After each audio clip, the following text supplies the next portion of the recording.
The silver vessel appeared in the sky without warning. The clouds churned as the craft descended, seamless and silent.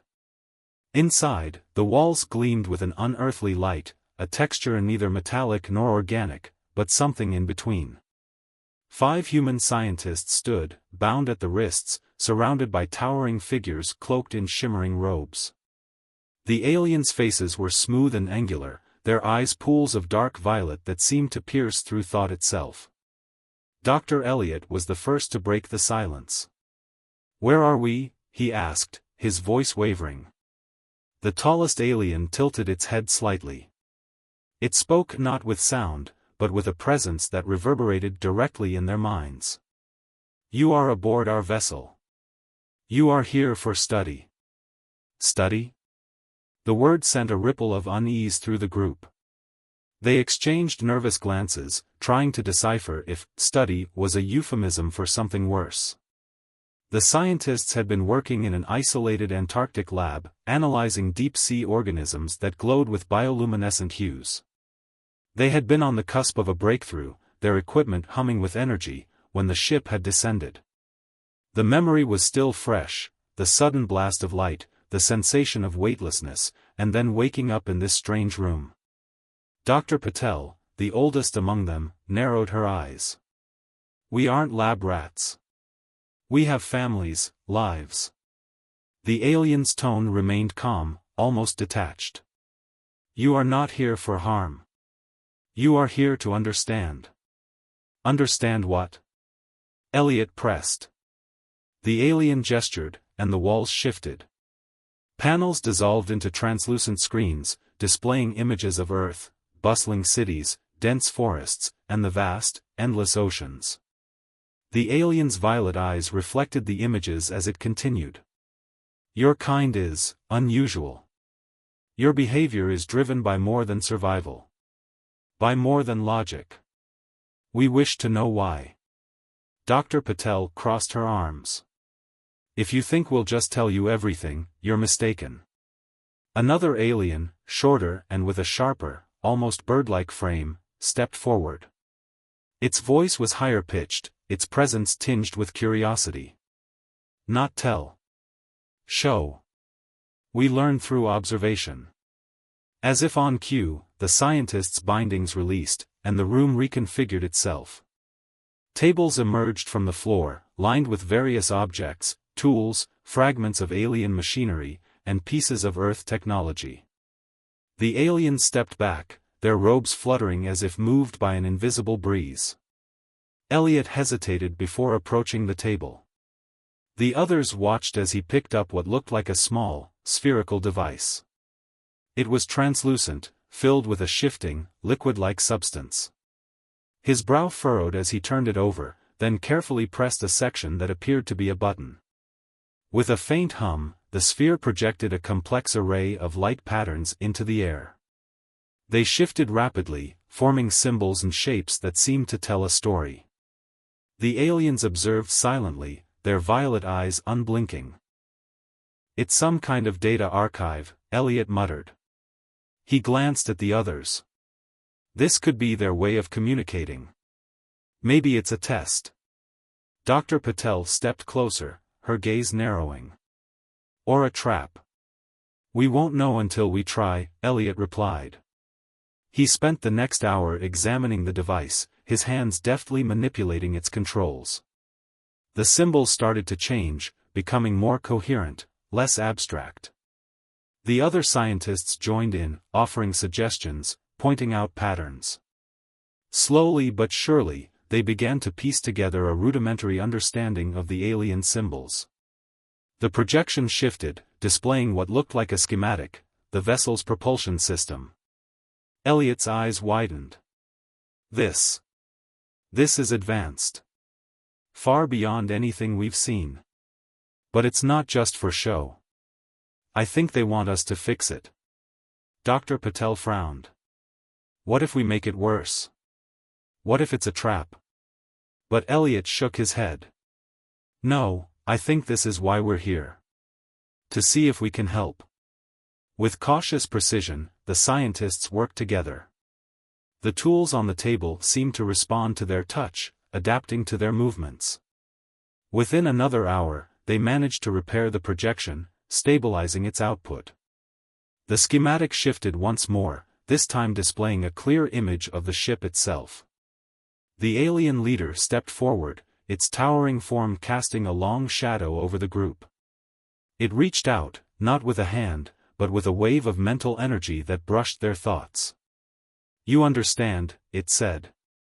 The tone wasn't triumphant, nor was it condescending. There was a hint of surprise. Elliot nodded cautiously. "We're scientists. We solve problems." The alien regarded him for a long moment. Then, with a slight tilt of its head, it gestured again. The room shifted once more, the walls closing in to form a smaller, more intimate space. Chairs appeared, as well as a table set with what looked like food, though it was unlike anything they had ever seen. The aliens stepped back, their presence less commanding, almost deferential. Dr. Patel raised an eyebrow. "What's this now?" Elliot took a tentative step forward. "I think they want to thank us." The alien said nothing, but their actions spoke volumes. The air grew warmer, less sterile. The harsh lights softened. The group sat down cautiously, exchanging glances. As they began to examine the strange food, one of the aliens, the shorter one, stepped forward again. "This is the beginning," it said. "You are not prisoners. You are participants." The words hung in the air, leaving the scientists with more questions than answers. Yet, for the first time since their abduction, the tension eased. They were no longer just subjects of study. They were something more. Something unexpected. The room remained quiet after the alien's declaration. It was an unfamiliar silence, not born of fear, but something closer to mutual curiosity. The 5 scientists glanced at each other, then at the spread before them. The food glowed faintly, shimmering with colors that changed as the light shifted. Elliot was the first to pick up a small, cube-shaped morsel. It felt strangely warm, pulsating slightly, as though it had a faint heartbeat of its own. He looked to the others for approval, and after a moment of hesitation, Patel gave him a slight nod. With a deep breath, Elliot took a bite. It wasn't unpleasant. The texture was soft, almost creamy, and the flavor reminded him of the sea, salty and fresh, but also with a hint of something sweet. He swallowed, waiting for some kind of reaction. When none came, he relaxed and gestured for the others to try. One by one, the scientists sampled the alien fare. Each bite brought a different sensation, one piece was cool and crisp, another warm and dense. The variety was both surprising and unsettling, as if the food itself was adapting to their tastes. The aliens watched intently but said nothing, their glowing eyes fixed on the humans' every move. As the group ate, the atmosphere in the room seemed to shift further. The air felt lighter, and the previously sterile walls now emitted a soft, ambient glow. It was as if the ship itself was responding to the change in dynamic. The aliens remained still, their faces unreadable, but their posture seemed less rigid. Once the meal ended, the lead alien stepped forward again. This time, it raised a hand, long, elegant fingers tipped with faintly glowing nails, and pointed to a panel that had emerged from the wall. On the screen, images appeared, a large planet with swirling blue and green clouds, massive structures floating in its orbit, and what looked like a series of smaller vessels darting around like fireflies. Elliot leaned in, eyes narrowing. "That's not Earth." Patel frowned. "No, it's something else. Maybe their home world?" The alien's voice resonated in their minds. "This is our cradle. Our origin. We have brought you here to understand what you are." Elliot raised an eyebrow. "What we are?" Another alien chimed in, its voice higher-pitched and tinged with curiosity. "You are not the first species we have encountered. But you are unique. Your actions are not always logical, yet they yield results. Your compassion influences your decisions in ways we do not yet comprehend. Dr. Kana, who had remained quiet until now, finally spoke. You mean, empathy? Our emotions? Perhaps, the alien replied. This is why you are here. To help us understand why you act the way you do. The scientists exchanged glances. The aliens had brought them here not to harm or enslave them, but to study their behavior, their decision-making, and their relationships. It was both a relief and a challenge. They were no longer prisoners, but they were far from free. The fate of their species' reputation might rest on how they conducted themselves. The lead alien gestured again, and the room transformed. The table and chairs vanished, replaced by a complex console covered in glowing symbols and holographic displays. A new figure emerged from the shadows, another alien, smaller and less imposing, with delicate features and a keen, alert gaze. This alien seemed younger, almost eager, and approached the group with what felt like a nervous energy. You will assist, the younger alien said, its voice softer but no less direct. We have encountered a problem. One we cannot resolve alone. Patel crossed her arms. And what happens if we refuse? The younger alien paused, tilting its head as if considering the question. We believe you will not refuse. Your actions thus far suggest that you prefer to aid rather than to harm. Patel frowned but said nothing. Elliot stepped forward instead. What's the problem? The holographic displays shifted, showing a series of complex, alien schematics overlaid with glowing red lines. The younger alien gestured toward the central image, a massive structure resembling a satellite or a station. This relay serves as a conduit between our vessels and our cradle. It is failing. We have tried to repair it, but our methods have not worked. We believe your perspective may yield a solution. Dr. Kana squinted at the display. You think we'll see something you don't? The younger alien inclined its head. You think differently. Your approach is not bound by our patterns. That difference may be what we need. Elliot examined the hologram more closely. It's like a relay hub. A communication center. If this goes down, you'd lose contact with your home? Correct. It is vital to our operations. Dr. Patel sighed. We're scientists, not engineers. How do you expect us to fix something like this? You already demonstrated adaptability, the lead alien said. You repaired the projection system. You demonstrated that you can learn our technology. We will provide the tools and information you need.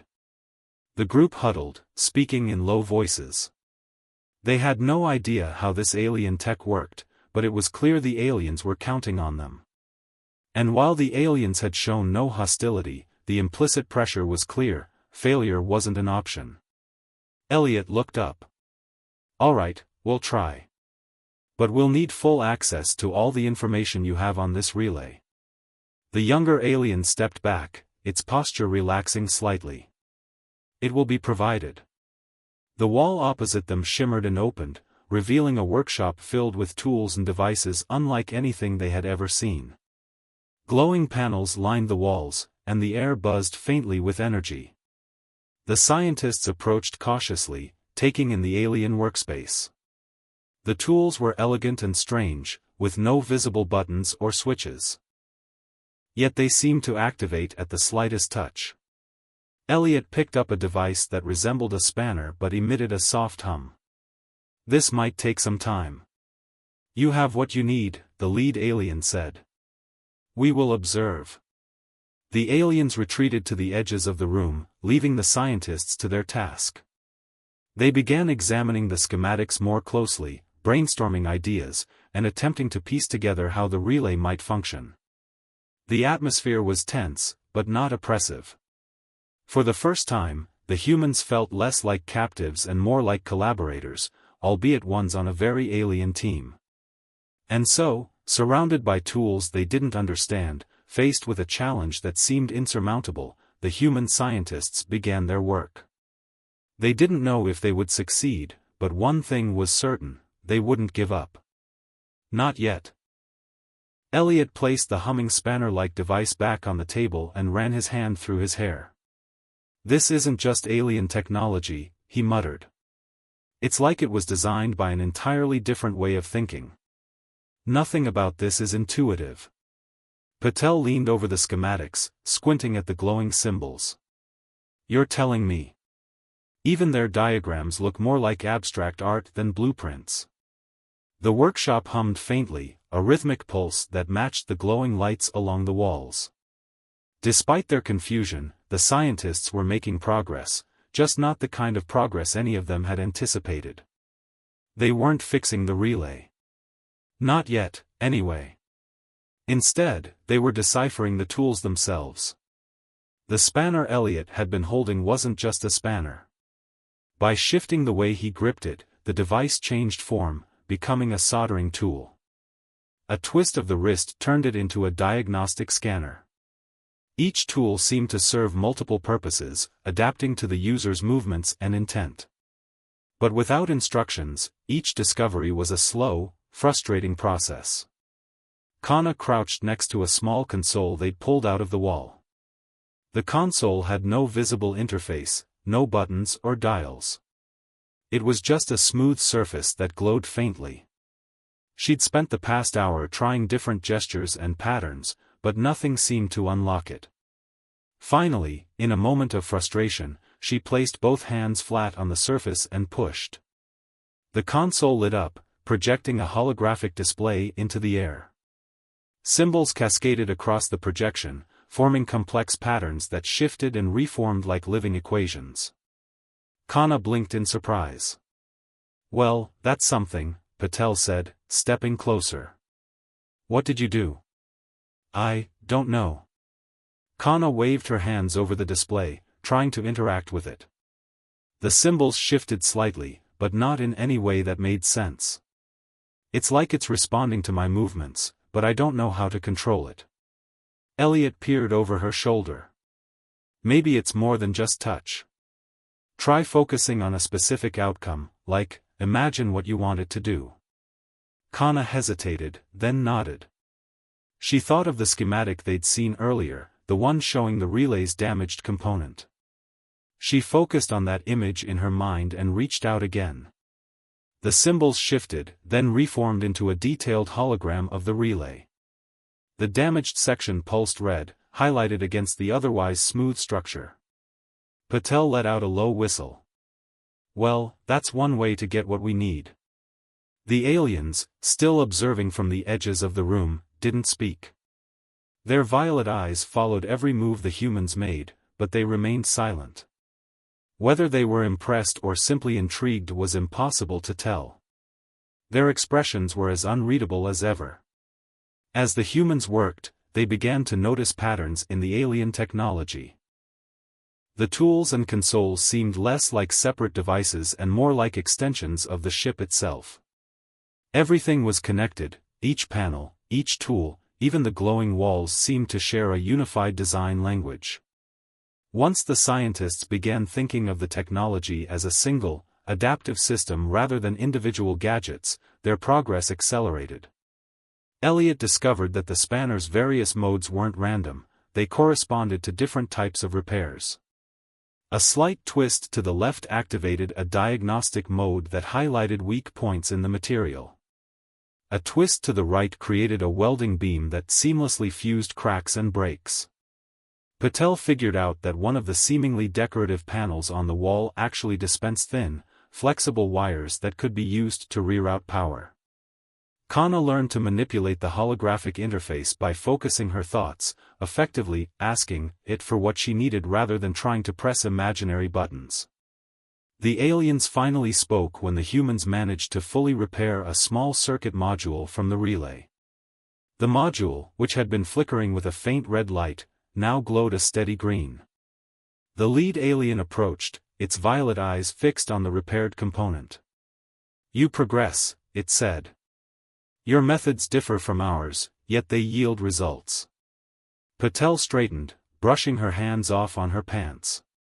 Yeah, well, we humans tend to be pretty good at figuring things out. Especially when we don't have a choice. The alien tilted its head slightly, as if considering her words. You do not rely solely on logic. You use intuition, emotion, and creativity. These qualities are rare among the species we have encountered.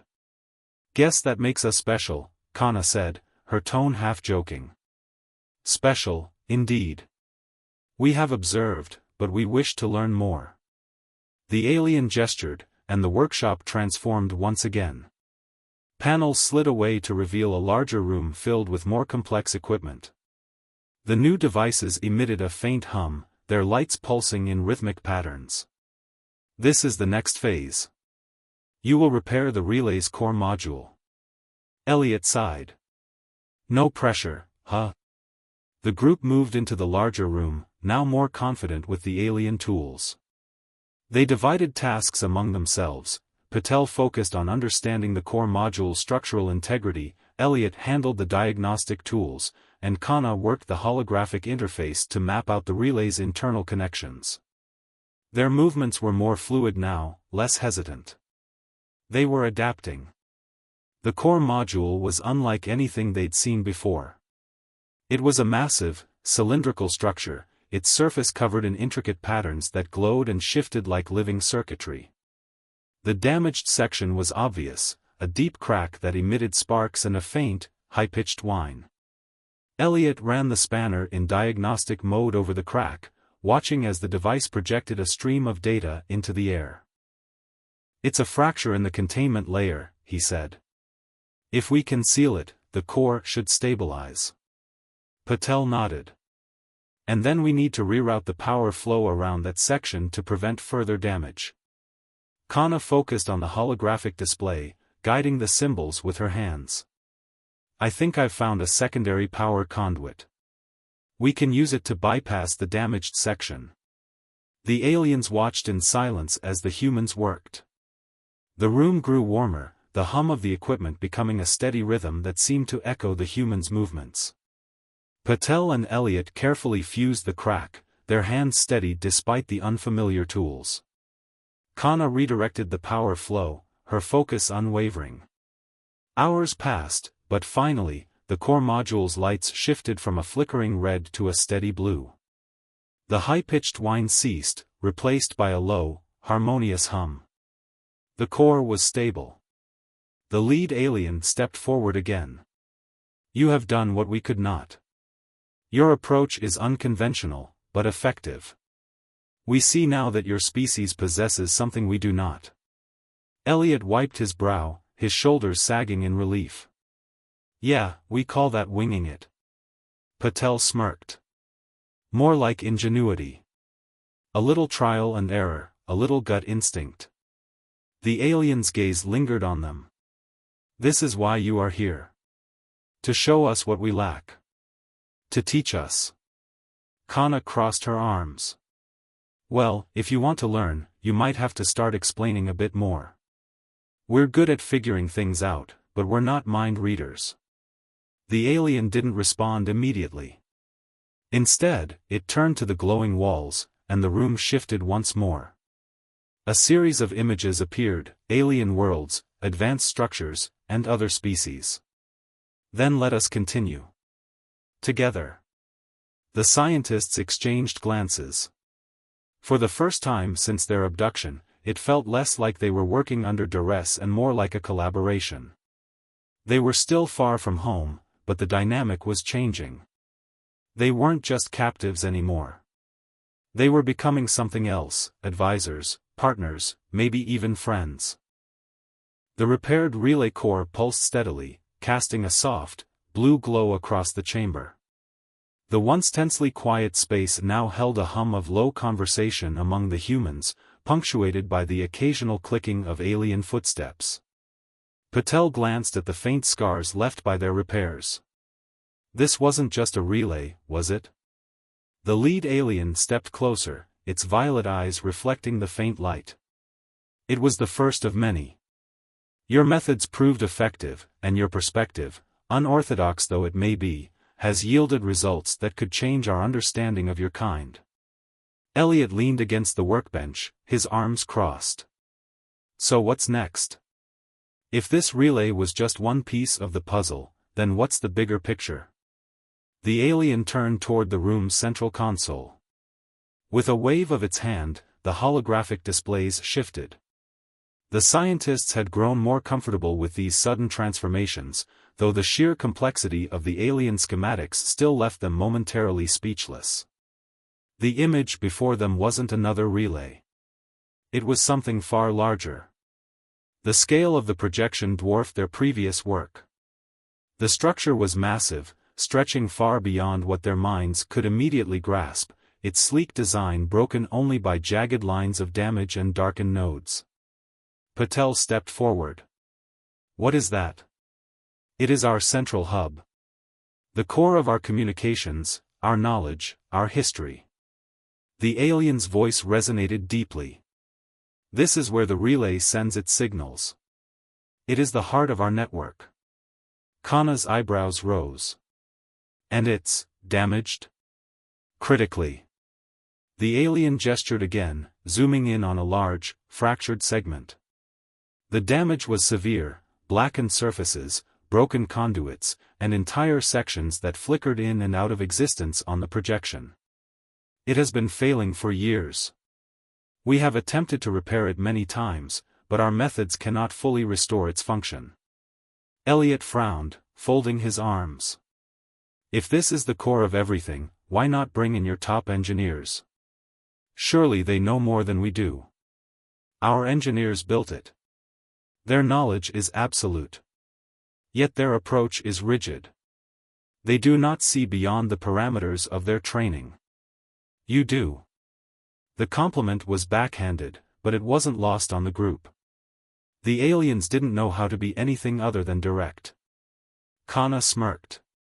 You're saying we're better at thinking outside the box. That's nice, but it also sounds like you're pinning a lot on us.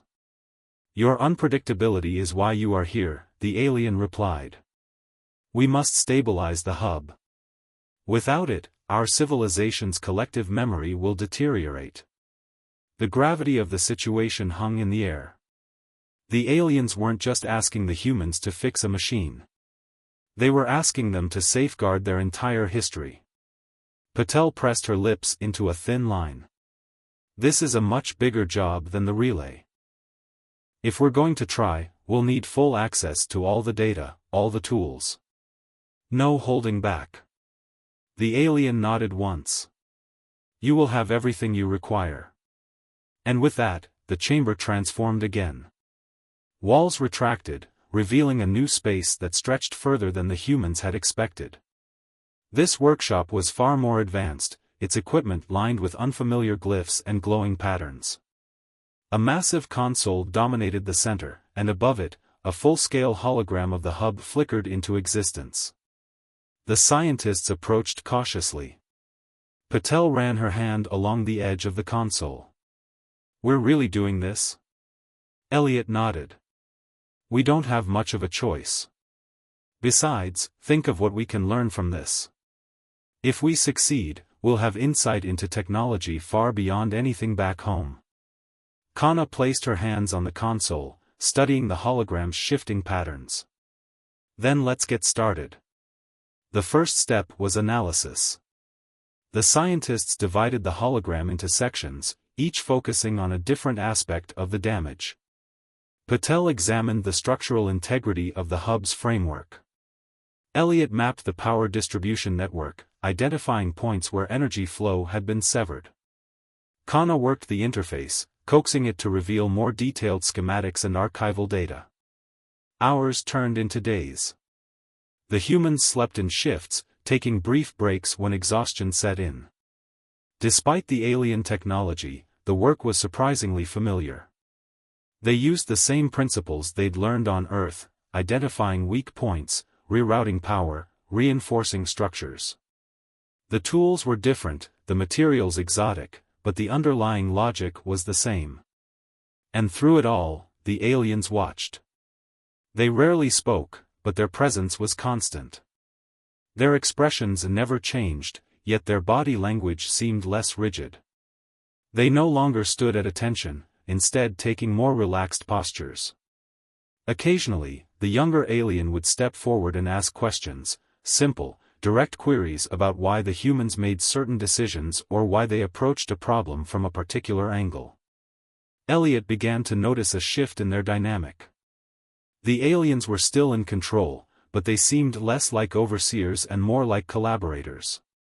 "They're learning from us," he said to Patel during one of their breaks. "Not just about our tools and methods, but how we think.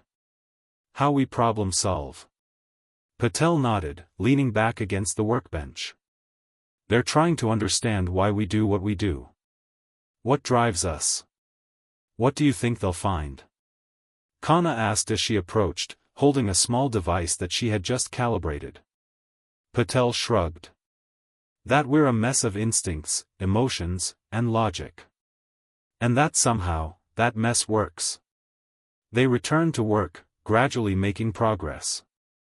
The core modules that once flickered red now pulsed with steady blue light. Damaged conduits were replaced, power restored to critical systems. The hub began to stabilize, its immense structure regaining some of its former functionality. As the final repairs neared completion, the aliens stepped forward. The lead alien's voice carried a tone that almost resembled gratitude. "You have done what we could not. Your methods, your adaptability, have restored what we thought lost." Elliot wiped his hands on his pants, exhausted but relieved. "We're just trying to do our job." The alien looked at him for a long moment. "Your job is more than survival. It is creation, restoration, understanding. This is what makes you different." Kana glanced at the hologram of the hub, now glowing steadily. "So, is it done?" "It is stable," the alien confirmed. "But there is more to learn." Patel raised an eyebrow. "More?" The alien's violet eyes gleamed. "You have taught us your ways. Now it is time for us to teach you ours." The humans exchanged uncertain glances. They had come here as captives, been tested as problem solvers, and now, against all odds, they were being offered something more. It wasn't freedom, not yet. But it was a step closer. The room shifted once more. The soft hum of the machinery quieted, and the glowing panels faded to reveal a new environment. The chamber grew warmer, the walls taking on an almost organic quality, their surface rippling gently like water disturbed by a breeze. A faint, golden light suffused the space, casting long shadows that danced across the floor. The humans stood in a loose circle, their eyes flicking around the altered surroundings. Elliot noticed the faint hum wasn't gone entirely, it had changed. It was deeper now, more resonant, vibrating in a way that made the air feel alive. He could feel it in his chest, as if the room itself had a pulse. The lead alien stepped forward, its violet eyes steady. "You have shown us much, humans. Your actions, your choices, have been enlightening. But if we are to understand each other fully, you must now see our way of thinking. Our history. Our reason." Patel folded her arms, skeptical. "Your history? Is this about the relay again?" "The relay was merely a gateway," the alien replied. "What you restored was more than a system, it was a link to our essence. Our collective memory. It is where we are preserved." Kana stepped closer, her gaze sharp. "And now you're going to show us what's in that collective memory?" "Yes," the alien said simply. It gestured to the center of the room, and a circular platform rose from the floor. A translucent dome of light shimmered above it, images beginning to swirl within. "Step inside, and you will see." The humans hesitated. The past few days had taught them caution. While the aliens had shown no direct hostility, they'd been uncomfortably vague about their intentions. Still, their curiosity outweighed their fear. Elliot took the lead, stepping onto the platform. The others followed, standing shoulder to shoulder as the light dome surrounded them. The moment they were fully inside, the room vanished. Or rather, it was still there, but layered beneath a new reality. The light dome became a canvas, painting a living tapestry around them. They were no longer in a single room, they were in a world that seemed endless. Rolling landscapes, towering spires, and vast, glowing cities unfolded before their eyes. "This is," Kana trailed off, her voice a mix of awe and disbelief. "Is this your homeworld?" "It is what was," the alien's voice echoed around them. "Before we ventured beyond, before we spread to the stars, we were here." The humans found themselves moving through scenes that shifted and flowed like a dream. The alien civilization was vibrant, dynamic. They saw marketplaces filled with beings that looked like younger, less austere versions of their captors. The aliens laughed, bartered, created art. They saw workshops where intricate machines were built, where hands, alien hands, yet so familiar in their gestures, crafted tools and sculptures. Elliot whispered, "They weren't always so cold." As if in response, the images changed. The vibrant streets and lively people faded. Darker scenes emerged, images of crumbling cities, skies thick with ash, and rivers turned black. The aliens still stood, but now their faces were drawn, their movements slow. The laughter was gone, replaced by silence. Their eyes, once bright with curiosity, were now cold and calculating. "We were like you," the alien's voice said. "We felt. We celebrated. But our world changed. Our environment deteriorated. We faced extinction." "Why?" Patel asked. "What happened?" "We caused it. Our progress, our innovation, it outpaced our understanding. We consumed more than we could sustain. We destroyed what sustained us. And when our world collapsed, so did we. We abandoned what made us alive and became what you see now." Kana frowned. "So you stopped feeling. Stopped being alive in the way you were before." "We adapted," the alien replied. "We turned inward. We focused on survival and logic. And we succeeded. We thrived, but at a cost." The humans were silent for a moment, absorbing the weight of the story. The images shifted again, showing the aliens' ships lifting off, their departure from a world now lifeless. They saw how the aliens established their vast network, their reliance on the relay systems, and their cold, efficient expansion across the stars. They became a people who no longer celebrated or grieved. They simply existed. Patel broke the silence. "So what's this got to do with us?" The alien's gaze seemed to intensify. "You are what we were. You are what we lost." Elliot shook his head. "We're not perfect. We make mistakes all the time. Look at Earth, there's no guarantee we won't make the same mess you did. And yet, you still create.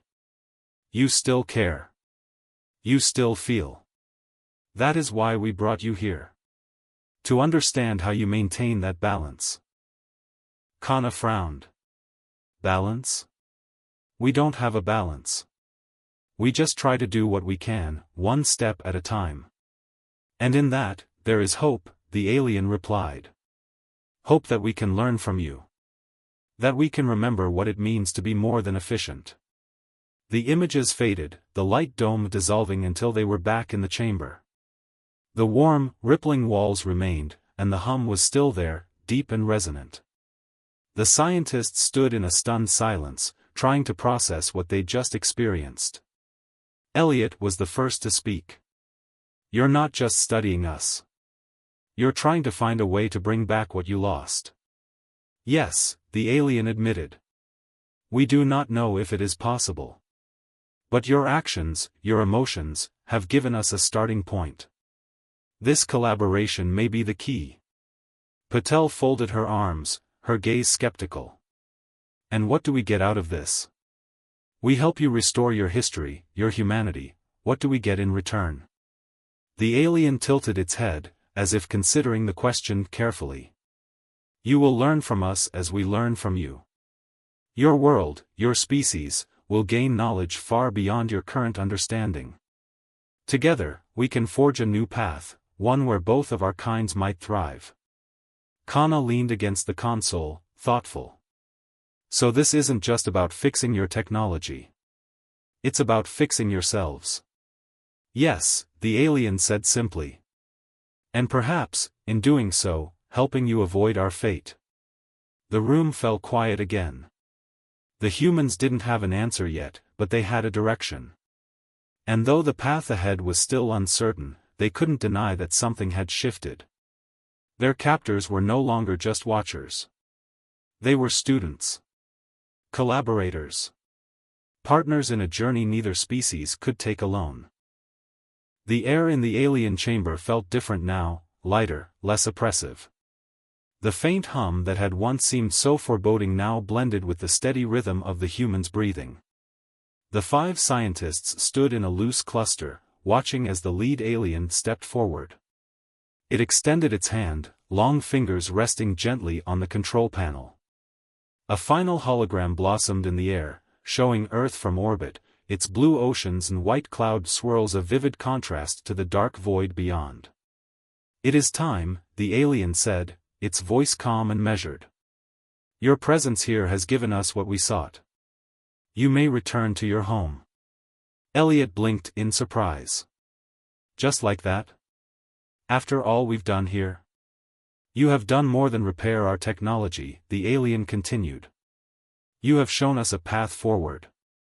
Your creativity, your compassion, your willingness to face the unknown, these are qualities we had forgotten, but now we understand them anew. We no longer have reason to keep you. Patel crossed her arms. So what happens next? You just, let us go and go back to your old ways? The alien inclined its head slightly, a gesture that seemed thoughtful. No. What we have learned will guide us as we seek to restore balance within ourselves.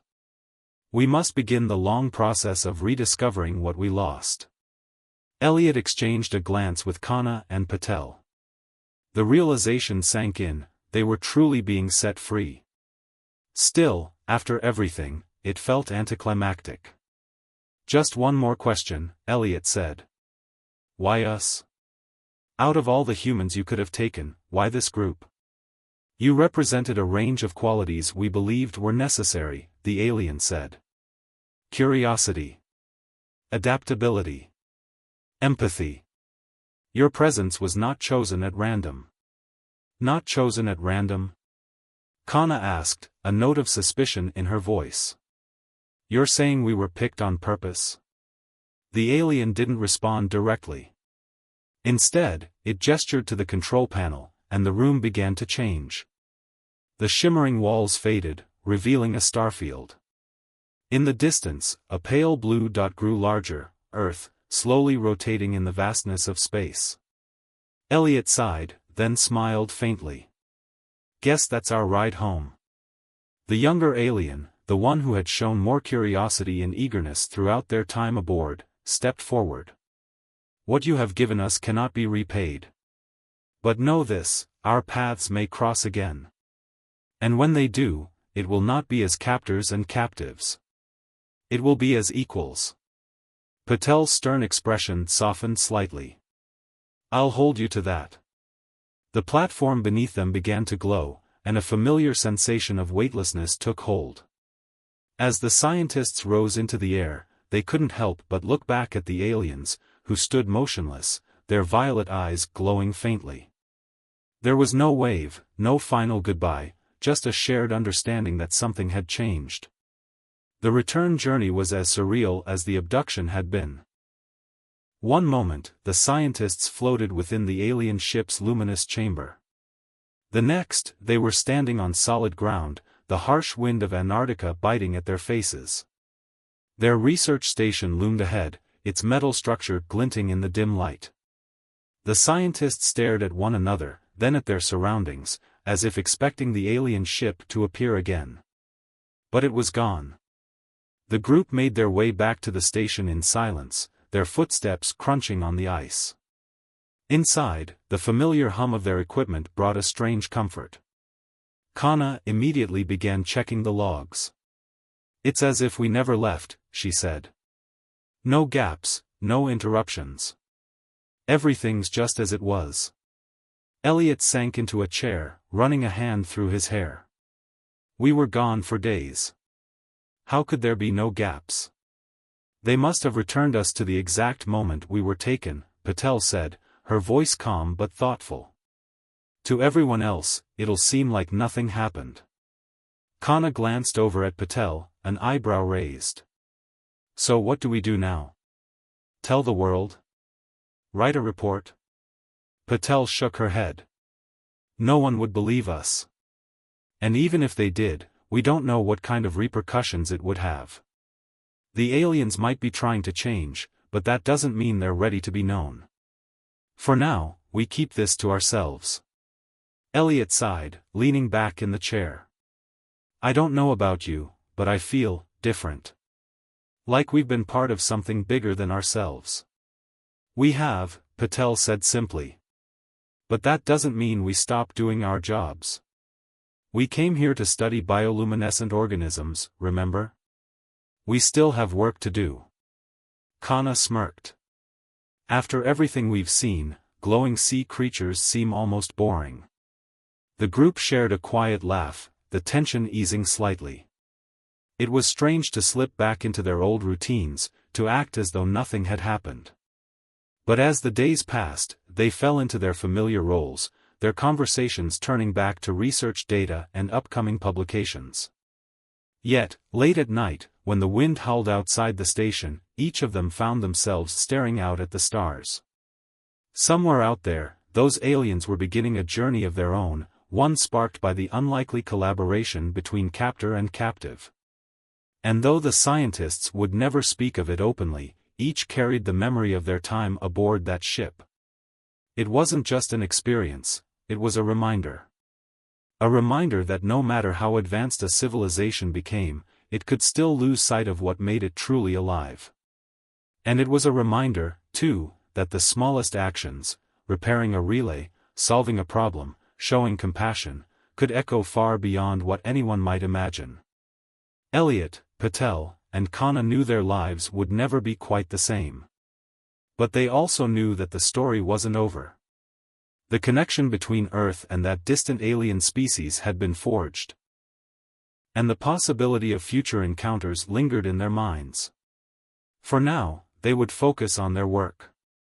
They would return to their research, their papers, their ordinary lives. But somewhere in the depths of space, the aliens were changing. And the humans knew that one day, when the time was right, they might meet again, not as abductees, but as equals.